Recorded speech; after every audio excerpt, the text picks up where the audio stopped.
Hi, I'm Shannon, and today I'm going to talk about 3 essential components to making your intentions a reality this year. And this is one part, it's actually the second step in the 4-part series I'm sharing this month to help you create more sustainable and sustained success this year and beyond. And you can use this process for your business or your organization. And you can also use it across the board. So if you are a business owner and you're looking at some important goals to achieve in your business for your clients this year, etc., and you have some personal goals that you want to achieve, I invite you to consider what those are, what those 2 to 3 most important things are across those areas. And if you'd like more, check out the link above or below this video where there's a 5-part guide. You can download the 5-part guide in a PDF form with all 5 steps to this process for more sustained and sustainable success. And the reason that I'm doing this is that I want you to be successful at achieving what's most important to you in the new year and in sustaining and growing that success. Because I know that if you're connecting with me, if you're listening to me here, you've been following along for a while, that you're interested in more than one-dimensional success. You're looking at more than, say, just financial results or in increasing your income. All of that's important, but it's important to look at the other areas of your life. What do you want to do with that income? Is it important to you to travel? Do you spend that money on your own health and well-being, or on education for your children, on dinners out with your spouse, on a new car or a new home?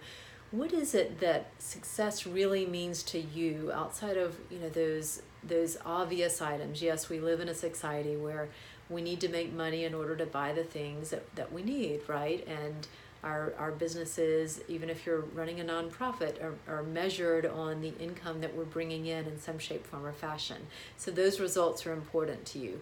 And I invite you to consider what those look like holistically for you, more multidimensionally for you as we go through this. So today, 3 essential components to making your intentions a reality. And the reason that this step is so important is that study after study shows, and you probably know this at some level, that we've got to get more specific in order to achieve our desired outcomes. So as an example, I was working with a business owner last year who said, it's really critical that we increase our revenues this year. That's absolutely critical. And so we worked on, well, let's get more specific. That's a great goal. That's one of the several most important things in the business for the year. What does that look like? I'm guessing that increasing revenues by $1 or 2 is not going to achieve the goal. And so we got clear that it was a 30% revenue increase, a fairly aggressive increase, yet it was tied to a new service line and some new hires, and was actually very achievable over the course of the year. So we got very clear on what that increase looked like, and the fact that the organization wanted to achieve it, that this business owner wanted to achieve it by the 15th of December. So I invite you, as you're going through this process, to consider that vision that you worked in step 1, which you can go back and find on shannonjamescoaching.com or wherever you're viewing this video. If you're on LinkedIn or Facebook or Twitter, you can find that first step, and I invite you to check that out first and go through that short process. And then once you have that vision for your 2 or 3 most important goals and intentions across those areas that I talked about for this year, you want to get more specific. And the 3 steps to doing that are getting clear on your desired outcome.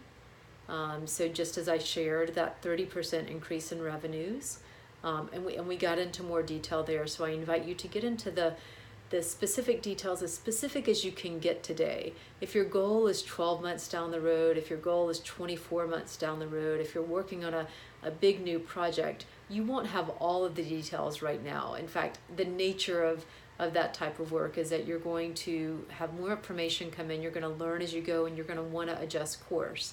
But you can still get very specific about who it is that, let's say you're launching a new product, who is the market that you're going to serve, what is the impact to your business, what is the impact to your customers, what's the differentiator for this particular product, how will you know when it's ready, How will you know that it's working to the level of quality that you're envisioning? There's a lot that you can define up front if you spend a little time with it or with your team defining it.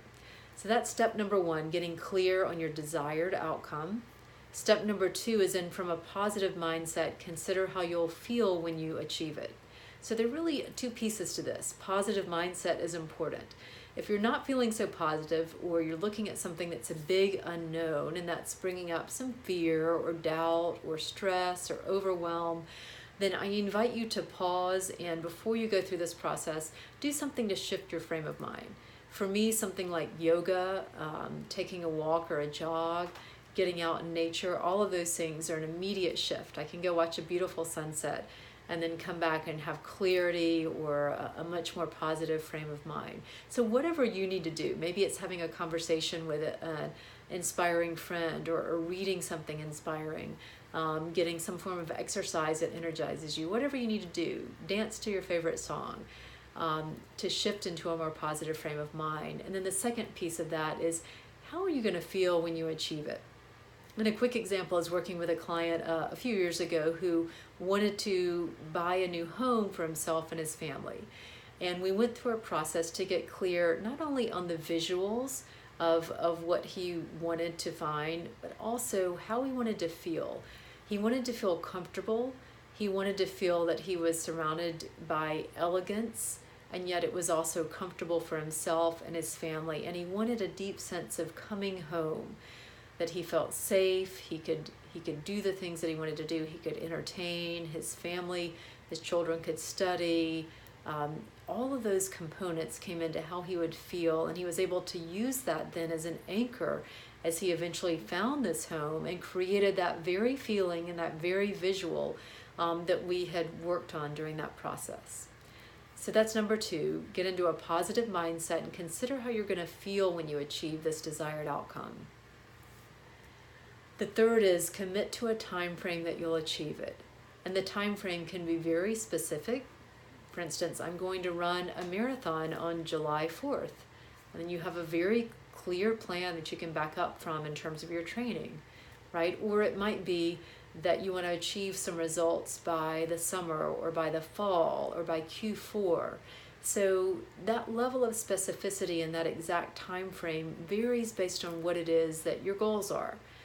But know that you will be much more likely to achieve it if you tie a time frame to it. And this is beyond the scope of the video, but very, very brief primer in project management. If you do have a large project or goal ahead of you, I encourage you to break it down into smaller steps. At least month by month, have some milestones that you're working toward, and you may even be looking at milestones week by week. And this gives you something to measure your progress against, and it also helps you then adjust course and pivot as you need to, as you will over the course of a multi-month or multi-year engagement. So those are the 3 steps: getting clear on your intended outcome, getting into a positive mindset, and then feeling what that's going to feel like when you achieve it, so you know you're embodying. You're not just up in your head thinking about your outcome, but you're embodying what that's going to feel like, and you're going to know, at a visceral level when you need to adjust. So decision making becomes easier. And then number 3, committing to that time frame with a level of specificity that feels appropriate to your goal. So those are the 3 essential components to step number 2, which is be specific for sustainable and more sustained success this year and beyond. And if you'd like more, I invite you to check out the link above or below this video, where you can download the full 5-part guide with the 5 essential components to sustained success this year and beyond. And as always, I hope this is helpful to you, and thanks for tuning in. Have a great day.